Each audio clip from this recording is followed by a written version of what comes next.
नाज़रीन अस्सलाम वालेकुम। जेड न्यूज़ के ख़बरनामे में आपका इस्तकबाल है। मैं सलमान ख़ान। आगे बढ़ने से पहले सुर्खियों पर नज़र डालते हैं। ओम बिरला लोकसभा के स्पीकर मुकर्रर। पीएम मोदी के अलावा अपोजिशन ने दी मुबारकबाद। हुकूमत के पास ताकत है लेकिन अपोजिशन भी मुल्क की आवाज़ है। लोकसभा में राहुल गांधी का खिताब। नौमुंतखब लोकसभा स्पीकर को असदुद्दीन ओवैसी ने दी मुबारकबाद। कहा, हुकूमत के पास अक्सरियत की ताकत नहीं है लेकिन अपोजिशन के पास ताकत भी है और आवाज़ भी। जय फ़लस्तीन कहने पर असदुद्दीन ओवैसी को नाअहल करार दिया जाए। सदर जमहूरिया द्रौपदी मुर्मू से की गई शिकायत। ज़िला संगारेड्डी कलेक्टर ने जहीराबाद गवर्नमेंट अस्पताल का किया अचानक दौरा। डॉक्टरों से अलावा मरीजों से की मुलाकात। पुलिस की चौकसी के बाद भी शहर में कत्ल की वारदातों का सिलसिला जारी। बेगमपेट इलाके में एक नौजवान का कत्ल, 6 गिरफ्तार। अब पेश है खबरों की तफसील। वज़ीर-ए-आज़म नरेंद्र मोदी ने 18वीं लोकसभा के नौमुंतखब स्पीकर ओम बिरला को मुबारकबाद पेश की और इस एतमाद का इजहार किया कि इनकी दूसरी मियाद में पार्लियामेंट मुल्क के शहरियों के ख्वाबों को पूरा करेगी और जमहूरियत को मजबूत करने के लिए नए नए इक़दामात से नए रिकॉर्ड कायम होंगे। ओम बिरला के स्पीकर मुंतखब होने और इन्हें सीट पर बिठाने के बाद वज़ीर-ए-आज़म मोदी ने अपनी तकरीर में कहा, यह ऐवान की खुशकिस्मती है कि आप दूसरी बार इस नशिस्त को संभाल रहे हैं। मेरी और इस पूरे ऐवान की तरफ से आपको बहुत सी नेक ख्वाहिशात। कहा, अमृतकाल के इस अहम दौर में दूसरी बार इस ओहदे पर फाइज होना आपके लिए बहुत बड़ी जिम्मेदारी है।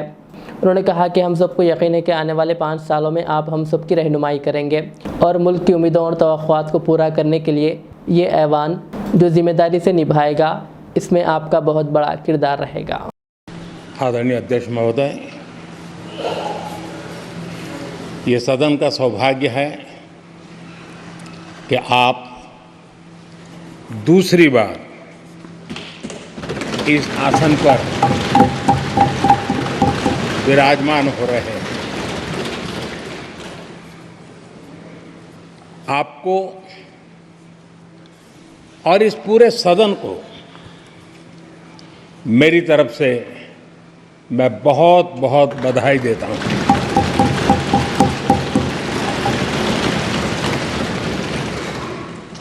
आदरणीय अध्यक्ष जी, मेरी तरफ से आपको शुभकामनाएं हैं, लेकिन इस पूरे सदन की तरफ से भी आपको अनेक अनेक शुभकामनाएं। अमृत काल के इस महत्वपूर्ण कालखंड में दूसरी बार इस पद पर विराजमान होना बहुत बड़ा दायित्व आपको मिला है और आपका 5 वर्ष का अनुभव और आपके साथ हम लोगों का 5 साल का अनुभव, हम सबका विश्वास है कि आप आने वाले 5 साल हम सबका मार्गदर्शन भी करेंगे और देश की आशा अपेक्षाएं पूर्ण करने के लिए ये सदन अपना दायित्व निभाने में आपकी बहुत बड़ी भूमिका रहेगी। लोकसभा में आज राहुल गांधी ने ओम बिरला को ऐवान के स्पीकर की शक्ल में फिर से मुंतखब किए जाने पर मुबारकबाद पेश की। इस मौके पर राहुल गांधी ने खिताब करते हुए कहा, मैं आपको दूसरी बार मुंतखब होने के लिए मुबारकबाद देना चाहता हूं। मैं आपको पूरे अपोजिशन और इंडिया ब्लॉक की तरफ से मुबारकबाद देना चाहता हूं। यह ऐवान हिंदुस्तान के लोगों की आवाज़ की नुमाइंदगी करता है और आप इस आवाज़ के आखिरी फ़ैसला साज हैं। राहुल गांधी ने अपनी बात को आगे बढ़ाते हुए कहा, हुकूमत के पास सियासी ताकत है लेकिन अपोजिशन भी हिंदुस्तान के लोगों की आवाज़ की नुमाइंदगी करता है और इस बार अपोजिशन ने गुज़िश्ता बार के मुकाबले में हिंदुस्तानी आवाम की आवाज़ की बहुत ज़्यादा नुमाइंदगी की है। अपोजिशन आपके काम में आपकी मदद करना चाहेगा। हम चाहते हैं कि ऐवान अच्छी तरह काम करें। उन्होंने कहा कि ये बहुत अहम है कि ताउन भरोसे की बुनियाद पर हो। कहा, यह बहुत अहम है कि अपोजिशन की आवाज़ को इस ऐवान में नुमाइंदगी करने की इजाज़त दी जाए। Speaker sir, I'd like to congratulate you for your successful election. For the second time that you have been elected, I'd like to congratulate you on behalf of the entire opposition on behalf of the India Alliance. Speaker Sir,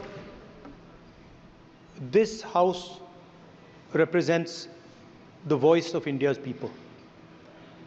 And you, Speaker Sir, are the final arbiter of that voice. Of course, the government has political power, but the opposition also represents the voice of India's people. And this time, the opposition represents significantly more voice of the Indian people than it did last time.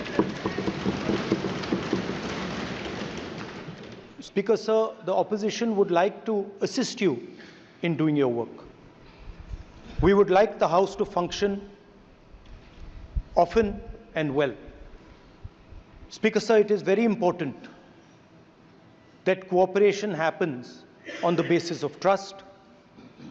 It is very important that the voice of the opposition is allowed to be represented in this House. I'm confident that you will allow us to represent our voice, allow us to speak, allow us to represent the voice of the people of India. Speaker Sir, the question is not how efficiently the House is run.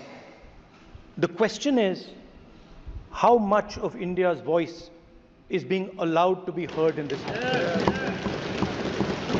So the idea, Speaker Sir, that you can run the House efficiently by silencing the voice of the opposition is a non-democratic idea. And this election has shown that the people of India expect the opposition to defend the Constitution, the Samvidhan of this country. And we are confident that by allowing the opposition to speak, by allowing us to represent the people of India, you will do your duty of defending the Constitution of India. I'd like to once again congratulate you, Speaker Sir, and also all the members of the House who have won their election. Thank you very much. 18वीं लोकसभा के पहले इजलास के आज तीसरे दिन नए speaker का इंतखाब अमल में आया। एनडीए उम्मीदवार ओम बिरला एक बार फिर लोकसभा स्पीकर के लिए मुंतखब कर लिए गए। इसके बाद ऐवान के अरकान ने इन्हें मुबारकबाद और नेक ख्वाहिशात पेश की। इस दरमियान हैदराबाद से रुकन पार्लियामेंट असदुद्दीन अवैसी ने अपनी तकरीर में कुछ अहम बातें सामने रखी। उन्होंने कहा कि पार्लियामेंट की आवाम इस बात पर फ़ख्र महसूस कर रही है कि आप दूसरी बार लोकसभा के स्पीकर बने हैं। आप इस ऐवान के मुहाफ़िज़ हैं। अपनी तकरीर के दौरान बैरिस्टर अवैसी ने लोकसभा की मौजूदा हालात और बरसर इक़्तिदार तबक़े की अपोजिशन का तज़किरा करते हुए कहा, यह हकीकत है कि बरसर इक़्तिदार तबक़े के पास नंबर तो है लेकिन अक्सरियत की ताकत नहीं है। कहा, दूसरी तरफ अपोजिशन के पास अक्सरियत की ताकत भी है और आवाज़ भी। सर मैं आपको अपनी जानिब से, पूरे मुल्क की जानिब से मुबारकबाद देता हूं और मुझे यकीन है कि आपकी पार्लियामेंट की आवाम इस बात पर फख्र कर रही है कि आप दूसरी मर्तबा इस ऐवान के स्पीकर बने हैं। सर, आप इस हाउस के रिपोजिटरी हैं, कस्टोडियन हैं, मगर हकीकत यह है कि अक्सरियती जमात के पास नंबर है मगर उनके पास अक्सरियत की ताकत नहीं है। यहां अपोजिशन के पास अक्सरियत की आवाज भी है।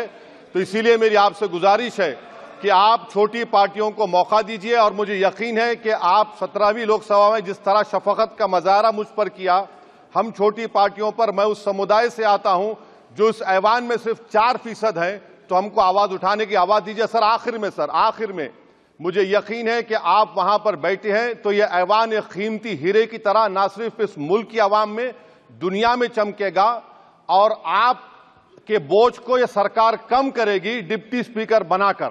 इतना बोझ आप पर नहीं डालना चाहिए। मैं मुबारकबाद देता हूं सर आपको, मैं मुबारकबाद देता हूं कि आप छोटी पार्टियों पर, यह ऐवान अपोजिशन और छोटी पार्टियों का भी है, हमको आप आवाज का मौका देंगे। इस हाउस का कैरेक्टर बदल चुका है सर, इस हाउस का कैरेक्टर बदल चुका है। अब बीजेपी स्टीम रोल नहीं कर पाएगी। हम आपसे मुबारकबाद देते हैं। शुक्रिया सर। जय फ़लस्तीन कहने पर असदुद्दीन ओवैसी के खिलाफ सदर जमहूरियत द्रौपदी मुर्मू से शिकायत की गई है। शिकायत में कहा गया है कि फ़लस्तीन से वफादारी का इजहार करने पर इन्हें नाअहल करार दिया जाए। एडवोकेट शंकर जैन ने सदर जमहूरिया द्रौपदी मुर्मू से असदुद्दीन ओवैसी के खिलाफ शिकायत की और इन्हें नाअहल करार देने का मुतालबा किया है। वाज़ेह है कि असदुद्दीन ओवैसी की जानिब से रुकन पार्लियामेंट के तौर पर हलफ लेने के दौरान जय फ़लस्तीन का नारा लगाने पर NDA के अरकान पार्लियामेंट ने एतराज़ किया था। रियाजुल उलूम व रियाज इस्लामिक स्कूल वाक़ मुस्तफ़ा नगर फलकनुमा हैदराबाद ने मुस्तहिक़ तलबा और तालिबात में रीडर्स के टेस्ट की तकसीम बानी इदारा मौलाना मोहम्मद सिद्दीक़ अहमद क़ादरी उसामी के हाथों अमल में आई। इस मौके पर मौलाना मोहम्मद सिद्दीक़ अहमद क़ादरी उसामी ने तलबा को मेहनत और लगन के साथ तालीम हासिल करने और अपने अंदर आला अखलाक पैदा करने की तलक़ीन की।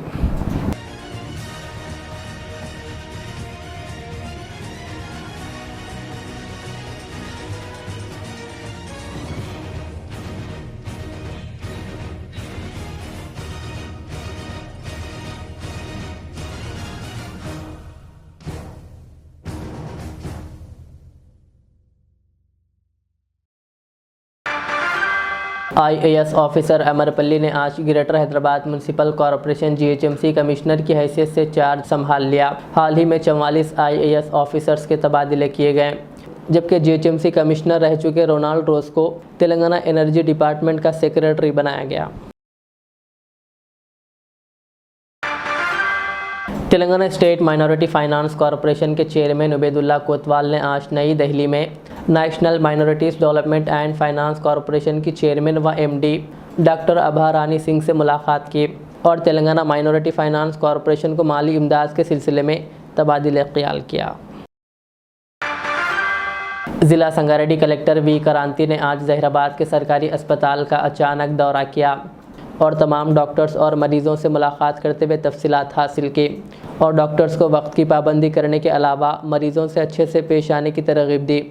बता दें कि 15 जून को मोहम्मद हुसामुद्दीन ने मीडिया से बात करते हुए जहीराबाद गवर्नमेंट अस्पताल में डॉक्टर्स की जानिब से की जा रही लापरवाही बयान की थी, जिस पर आज ज़िला कलेक्टर ने जहीराबाद अस्पताल का दौरा किया।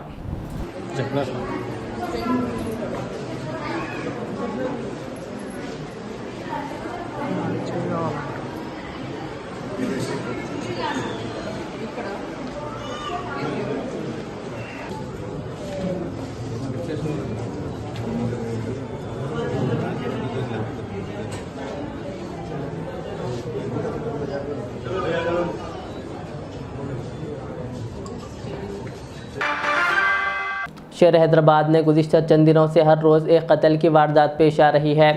मंगल की शाम हैदराबाद के बेगमपेट इलाके में उस्मान नामी नौजवान का कत्ल कर दिया गया।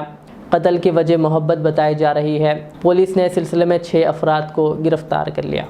आज बेगमपेट पुलिस ने 6 अक्यूज़ को एक मर्डर केस में अरेस्ट किया है। ये कल रात को हुई थी, ये इंसिडेंट कल रात को हुआ था। पट्टीगड्डा एरिया बेगमपेट लिमिट्स में हुआ था। इसमें इस लोकेलिटी के रहने वाले दोनों अक्यूज़्ड और विक्टिम साइड दोनों सेम लोकेलिटी से बिलोंग करते हैं। सो इस केस में हमें पता चला है कि विक्टिम और अक्यूज़्ड की साइड जो अक्यूज़्ड की बहन मान सकते हैं या सिस्टर इन लॉ मान सकते हैं अक्यूज़्ड की साइड से, उन दोनों के बीच में एक रिलेशनशिप था जो उनकी फैमिलीज अप्रूव नहीं कर रहे थे। सो इसी कनेक्शन में बात चलते चलते बात बढ़ गई और अक्यूज़्ड की तरफ से उन्होंने कल प्लान बना के रात को एक जगह वेट करके 5-6 लोगों ने मिलकर अक्यूज़्ड को रोक के फेटल इंजरी उनके नेक पे देने की वजह से उनको उसी वक्त ऑन द स्पॉट डेथ हो गई। और इस केस में अभी 6 अक्यूज़्ड हमारे कस्टडी में है, 1 जुवेनाइल है, 5 हमारे कस्टडी में है। हम अब उसको रिमांड कर रहे हैं। फर्दर इन्वेस्टिगेशन भी जारी है कि किस तरीके का क्या एक्चुअल रीज़न था, क्या है, और इन्वेस्टिगेशन रहेगा और कुछ और अरेस्ट हैं तो उनको भी हम जल्द से जल्द कंप्लीट करेंगे। इंफॉर्मेशन है और इसके ऊपर हमने इंक्वायरी रिपोर्ट शुरू कर दी है। 6 o'clock तो नहीं है, लेकिन हमें भी कुछ पता चला है ऐसा कुछ इंसिडेंट्स है, उसके ऊपर भी हम बहुत जल्दी एक्शन लेंगे और जो भी एक्शन होगा हम आपको कम्युनिकेट करेंगे। क्या बोले पुलिस वालों को, साहब मेरे बच्चे के साथ जुल्म हो रहा, गला काट तुम कल के दिन कुछ हुआ तो आप जिम्मेदार है क्या? साहब बोलते PS में आके कंप्लेंट लिखा 10 को केस करा। अब वो केस होने के बाद पूरा होने के बाद हमारा बच्चा टिफिन देके घर को आ रहा था, उसको ले आके रोड पे मार दिए। 8 जने मिलके हमारे बराबर। पुलिस वाले वो बाहर के 4 पोटे हैं, उसमें से एक पोटा और साहिल रायन के घर में रहता था पोटा, वो पोटा भी 4 बजे मारने को गया करते। 4 बजे मारने का हमारा भाई 4 बजे मैं फ़ोन करा, मेरा नंबर दो, फ़ोन दो। 4 बजे मैं फ़ोन करा, मैं नहीं उठा, मैं बिजी में था फ़ोन। नहीं उठा उसका कॉल, उन्हें कहीं के लिए करा नहीं मालूम। फिर रिटर्न करने के लिए गया मैं अभी जस्ट 11 बजे खाने खाने के लिए आया। आते कि मेरा दोस्त फोन करा, भैया तुम्हारे भाई का इंतकाल होगा, डेड बॉडी को मर्डर कर दिया इधर बोल के उनको बोल दिया। देखो 4 बार कॉल करा, 6 बार कॉल करा मैंने, कहीं को करा बोल के मैं रिटर्न करेंगे बोल के घर पर जाके मिल लिए तो बात बराबर होती बोल के मैं आया। उसके लिए इसका केस हो ये हो गया। पुलिस वाले जो है एक्शन नहीं लिए, जैसी वैसे बच्चे की जान चली। अगर पुलिस वाले जो है जाके ग्राउंड मार के आते, वार्निंग देते, तो बच्चा हमारे सामने बीच में रहता था, सही सलामत रहता था। पुलिस वालों की कायली की वजह से एक मासूम बच्चे की जान चलेगी, जबकि 2 घंटे पहले आपको पीएस में आके कंप्लेंट पूरी राम कहानी सुना के गए। लेकिन पुलिस वाले जो है ना एक्शन नहीं लिए, उसके ऊपर एक्शन नहीं लेने की वजह से बच्चे की जान चलेगी। 8 से 4 आदमी 8 TNGOs यूनियन मेदक डिस्ट्रिक्ट के सदर डी नागेंद्र की क़यादत में एग्जीक्यूटिव कमेटी का इनेकाद अमल में आया, जिसमें सरकारी मुलाजमीन के देरीना मसाइल पर तफसीली रोशनी डाली गई और रियासती हुकूमत से मुतालबा किया गया कि सरकारी मुलाजमीन के देरीना मसाइल की जल्द यकसुई की जाए। इस मौके पर TNGOs यूनियन मेदक डिस्ट्रिक्ट के सेक्रेटरी M राजकुमार, एसोसिएट सदर इकबाल पाशा, खाजिन M चंद्रशेखर के अलावा दीगर भी मौजूद थे। बीवी और ससुराल वालों की जानिब से पुलिस स्टेशन में शिकायत दर्ज करवाने पर एक शख्स ने फांसी लेकर ख़ुदकुशी कर ली। ये अफसोसनाक वाक़या तेलंगाना के जगतियाल ज़िले में पेश आया। तफसीलात के मुताबिक जगतियाल ज़िले के रायकल का रहने वाला 35 साला फिरदौस की शादी केतलापुर की रहने वाली एक लड़की से चंद साल कबल हुई थी और इस जोड़े को एक लड़की भी है।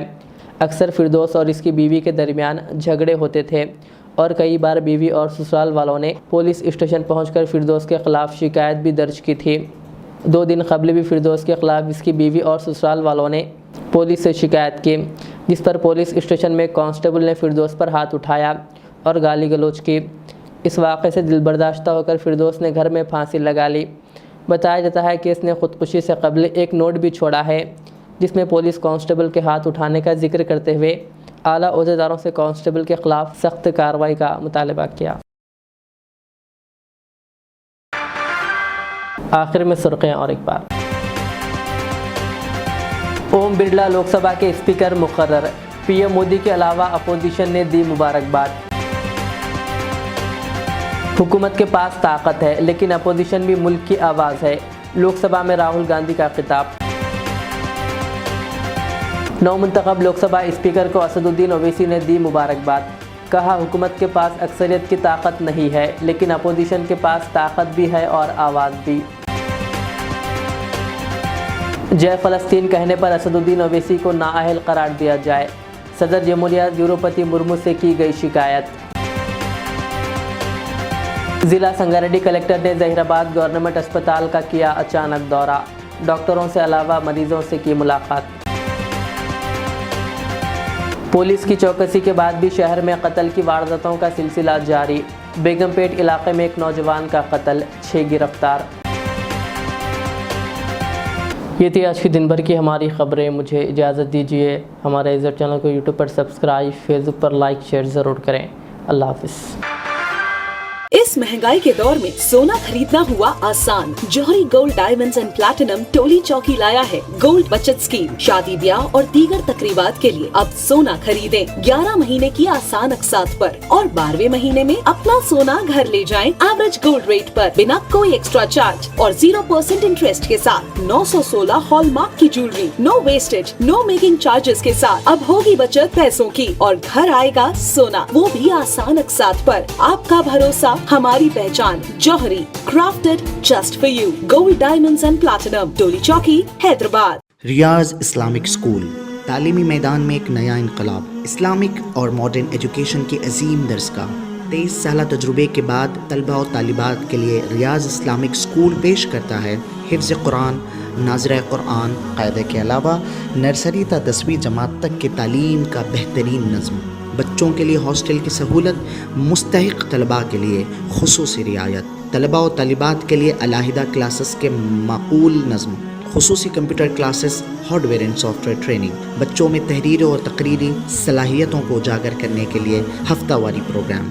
काबिल और मुशफ़िक़ असातिज़ा इकराम की निगरानी में बेहतरीन तालीम नज़्म। सुबह 8 बजे तक शाम 4:30 बजे दाखिले जारी हैं, उजलत कीजिए। Riyaz Islamic school, opposite lane, new SR petrol pump, Vattepally, Hyderabad.